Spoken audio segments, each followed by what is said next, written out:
ಮೊದಲನೆಯ ವಾಚನ ಧರ್ಮೋಪದೇಶ ಕಾಂಡದಿಂದ ವಾಚನ.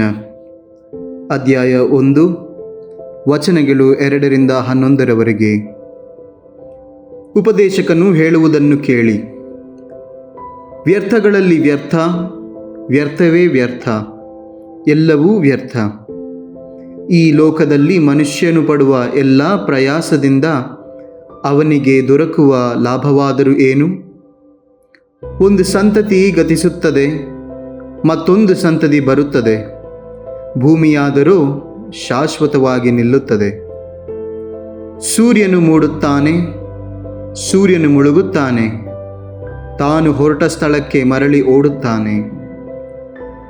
ಗಾಳಿ ದಕ್ಷಿಣಕ್ಕೆ ಬೀಸುತ್ತದೆ, ಉತ್ತರದ ಕಡೆಗೆ ತಿರುಗುತ್ತದೆ, ಸುತ್ತುತ್ತಾ ಸುತ್ತುತ್ತಾ ಹೋಗಿ ಹಿಂತಿರುಗಿ ಬರುತ್ತದೆ. ನದಿಗಳು ಹರಿದು ಸಮುದ್ರವನ್ನು ಸೇರುತ್ತವೆ, ಆದರೂ ಸಮುದ್ರವು ತುಂಬುವುದಿಲ್ಲ.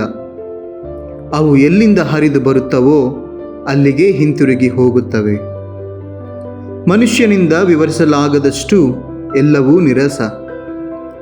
ಎಷ್ಟು ನೋಡಿದರೂ ಕಣ್ಣಿಗೆ ತೃಪ್ತಿ ಇಲ್ಲ, ಎಷ್ಟು ಕೇಳಿದರೂ ಕಿವಿಗೆ ದಣಿವಿಲ್ಲ. ಇದ್ದದ್ದೇ ಇರುತ್ತದೆ, ನಡೆದದ್ದೇ ನಡೆಯುತ್ತದೆ. ಲೋಕದಲ್ಲಿ ಹೊಸದೇನೂ ಇಲ್ಲ. ಇಗೋ, ಹೊಸದು ಎನಿಸಿಕೊಳ್ಳುವ ವಸ್ತು ಇದ್ದರೂ ಅದು ನಮಗಿಂತ ಮುಂಚೆಯೇ ಪುರಾತನ ಕಾಲದಲ್ಲೇ ಇದ್ದುದು. ಹಿಂದಿನ ಕಾಲದವರು ಜ್ಞಾಪಕವೂ ಇಂದಿನವರೆಗಿಲ್ಲ, ಮುಂದಿನ ಕಾಲದವರ ಜ್ಞಾಪಕವು ಅವರಿಗಿಂತ ಮುಂದೆ ಬರುವವರೆಗೆ ಇರುವುದಿಲ್ಲ.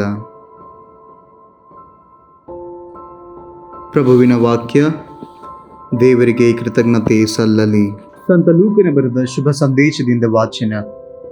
ಅಧ್ಯಾಯ 9, ವಚನಗಳು 7-9. ಆ ಕಾಲದಲ್ಲಿ ನಡೆಯುತ್ತಿದ್ದ ಎಲ್ಲ ಸಂಗತಿಗಳು ಸಾಮಂತ ರಾಜ ಹೆರೋದನ ಕಿವಿಗೆ ಬಿದ್ದವು.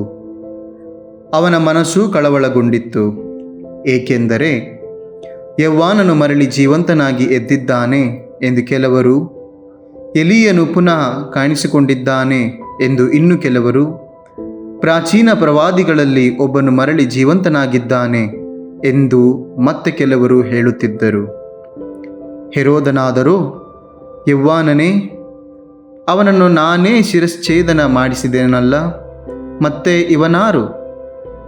ಇವನ ಬಗ್ಗೆ ಇಂಥ ವಿಷಯಗಳನ್ನೆಲ್ಲ ಕೇಳುತ್ತಾ ಇರುವೆನಲ್ಲ ಎಂದುಕೊಂಡು ಯೇಸುವನ್ನು ನೋಡಲು ಅವಕಾಶ ಹುಡುಕುತ್ತಿದ್ದನು. ಪ್ರಭು ಕ್ರಿಸ್ತರ ಶುಭ ಸಂದೇಶ. ಕ್ರಿಸ್ತರೇ ನಿಮಗೆ ಸ್ತುತಿ ಸಲ್ಲಲಿ.